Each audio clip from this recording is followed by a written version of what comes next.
সম্মানিত ভিউয়ার্স, আমার নতুন আরেকটা ভিডিওতে আপনাদের স্বাগতম। ইতি কিচেন উইথ ব্লগ থেকে আপনাদের সবাইকে স্বাগতম। আজকে আপনাদের সাথে নতুন একটা ভিডিও শেয়ার করব। আমার পুরো ভিডিওটা শেষ পর্যন্ত আপনারা দেখবেন, আমার সাথে থাকুন, দেখুন আমি কি করি।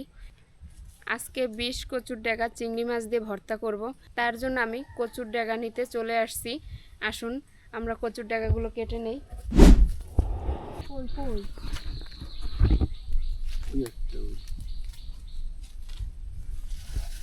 এগুলো কিন্তু 20 কচুর ডেগা, এগুলোতে কিন্তু হাতও চুলকায়, কিন্তু ভর্তা করলে আর কোনো সমস্যা নেই।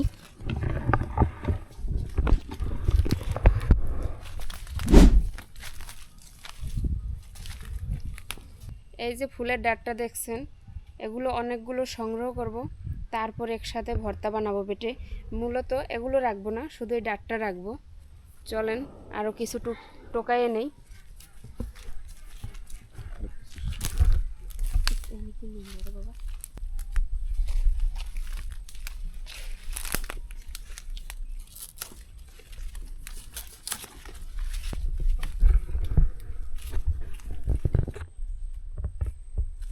এই যে পুষ্কুনির পাড়ে এখানে আবার কয়েকটা পেয়ে গেলাম, কারণ একসাথে তো পাওয়া যায়নি, তাই এইখান থেকেও কেটে নিলাম। অনেক জায়গা থেকে এগুলো ঘুরে ঘুরে সংগ্রহ করতে হয়েছে, এখন এগুলো কেটে নেই। কিন্তু এগুলো কাটাটা একটা রিস্ক, চুলকাইতেও পারে। এগুলোর নামই হয়েছে 20 কচুর ডেগা। নামই তো 20 কচুর ডেগা, কিন্তু খেতে তো অসাধারণ লাগে, এক বাটা দিয়ে খাওয়া হয়ে যায়।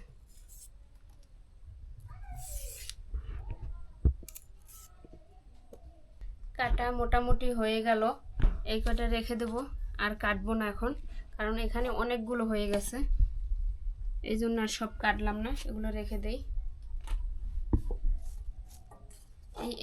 এগুলো ভর্তা করলে অনেক হবে।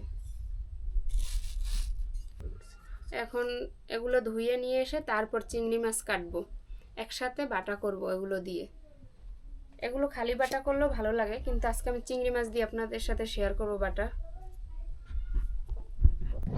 এই কচুরটা চুলকাইতে পারে, এই জন্য আমি হাত দিয়ে ধরবো না, ডালাই করে ধুয়ে নেব। আগে থেকে আঁশ ছাড়াই নিছি, তো এতে বেশি ময়লা নাই, আমি ডালাই করে ধুয়ে নেব।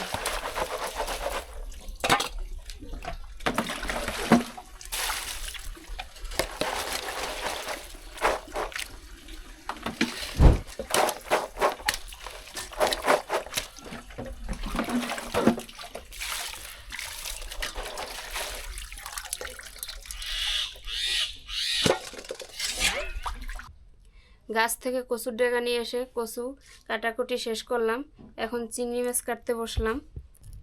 বেশ কয়েকদিন ফ্রিজে ছিল, এই জন্য চিংড়িগুলো লালসা লালসা হয়ে গেছে, কিন্তু দেশি চিংড়ির স্বাদ সবসময় ভালো লাগে।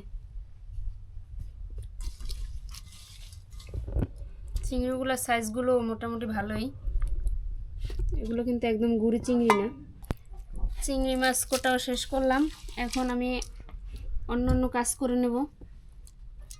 এগুলো এখন রেখে দিই, চিংড়ি মাছ কোটা শেষ। এই দেখুন, চুলাটাও ধরিয়ে নিলাম, একটু হলুদ আর একটু লবণ দিয়ে মাছটা মাখিয়ে নিলাম।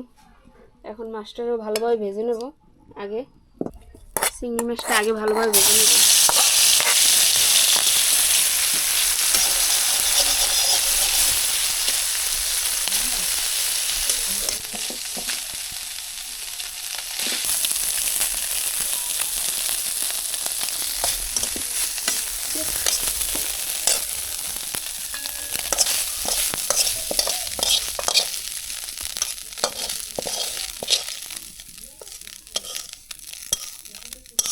আলাদা করে বাটিতে ঢেলে রাখলাম, মাছ ভাজা শেষ। এখন তেল দিয়ে ওই কচুলো এগুলো ভেজে নিব, ডাঁটগুলো। তেল গরম হয়ে গেছে, এখন দিয়ে দেবো লতিগুলো বাটা। এখন এগুলো ভাজা হতে থাক। আমাদের কাছে কাঁচা মরিচ আছে, ওইখান থেকে মরিচ তুলে নিয়ে আসবো, কারণ এগুলোতে আমি কাঁচা মরিচ দিব, শুকনো মরিচ দিব না, শুকনা। এই যে মরিচ গাছ এখন মরিচ তুলে নেব।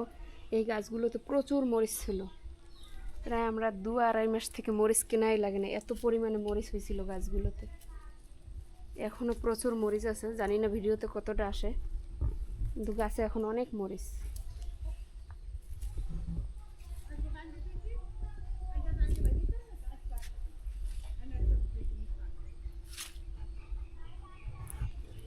মরিচ না হয়ে এটার ভিতরে হলুদ মরিচ কিছুই দেইনি, একটু সামান্য পরিমাণে লবণ দিয়ে দিলাম। ভালোভাবে এটার ভেজে নেব লবণ দিয়ে। আগের থেকে এটা মজে গেছে, অনেক কমে গেছে, কিন্তু এক কড়াই ছিল। যত ভাজা ভালো হবে এটা আস্তে আস্তে মজেই যাবে। দেখুন ভাজতে ভাজতে কতটুকু হয়ে গেল, এই পজিশনে চলে আসছে। এখন যে গাছ থেকে কাঁচা মরিচ তুলে নিয়ে আসলাম, মরিচ দিয়ে দেব, তারপরে ওর সাথে রসুনটাও দিয়ে দেব। একসাথে ভাজবো কিছু সময়। রসুন কাঁচা মরিচ একসাথে এখন কিছু সময় আবার নেড়ে নেব এগুলো।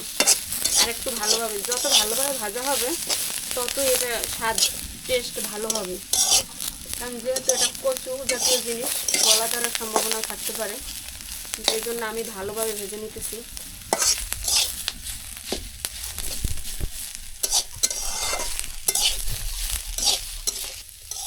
রসুন কাঁচামরিচ সবগুলোই ভালোভাবে ভাজা হয়ে গেছে। এখন শিলপাটায় বেটে নেব গরম গরম অবস্থায়। এগুলো চুলার উপরে থাক, আমি পাটাটা রেডি করে নিই। ভেজে রাখা চিংড়িগুলো একসাথে অ্যাড করে নেই। আগে ভেজে রাখছিলাম ওই চিংড়িগুলো একসাথে দিয়ে দিলাম। একটু পেঁয়াজ দেবো, তাই পেঁয়াজ কেটে নিয়ে এগুলো কাঁচাই দেবো, পেঁয়াজ আর ভাজবো না। রসুন কাঁচামরিচ তো ভেজে দিলাম, এখন কাঁচা পেঁয়াজ দেবো বাটার সাথে।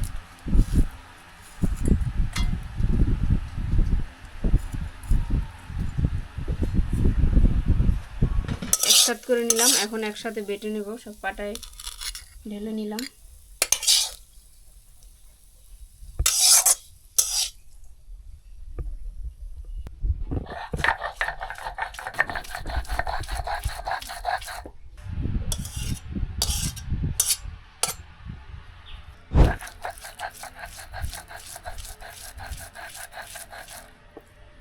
আগে ভাজার সময় একটু লবণ দিয়েছিলাম, এখন আবার একটু লবণ দিয়ে দিলাম।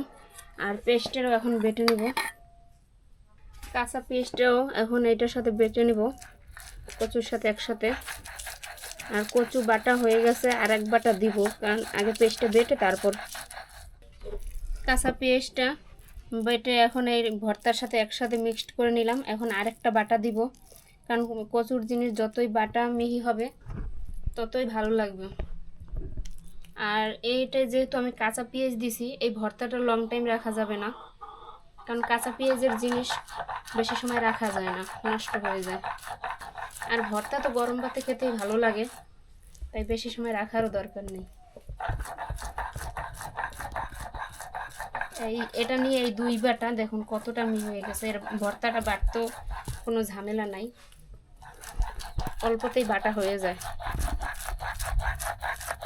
বাটার কাজ শেষ করলাম। এখন দেখেন ভর্তা কতখানি হয়েছে, কিন্তু ভাজা আগেও বেশি ছিল, ভাজার আগেও অনেক দেখাইছে, ভাজার পর কমে গেছে, কিন্তু ভর্তা বাটার পর কি পরিমাণ ভর্তা হয়েছে। বন্ধুরা, তৈরি হয়ে গেল সুস্বাদু কচুর ফুলের ডাঁট এবং চিংড়ি মাছ দিয়ে একসাথে ভর্তা। আমি অবশ্য একটু টেস্ট করে দেখেছি, খুবই ভালো লাগছে আমার কাছে। আপনারাও এটা তৈরি করে খাবেন। পুরো ভিডিওটা দেখার জন্য আপনাদের অসংখ্য ধন্যবাদ। ভালো থাকবেন, সুস্থ থাকবেন।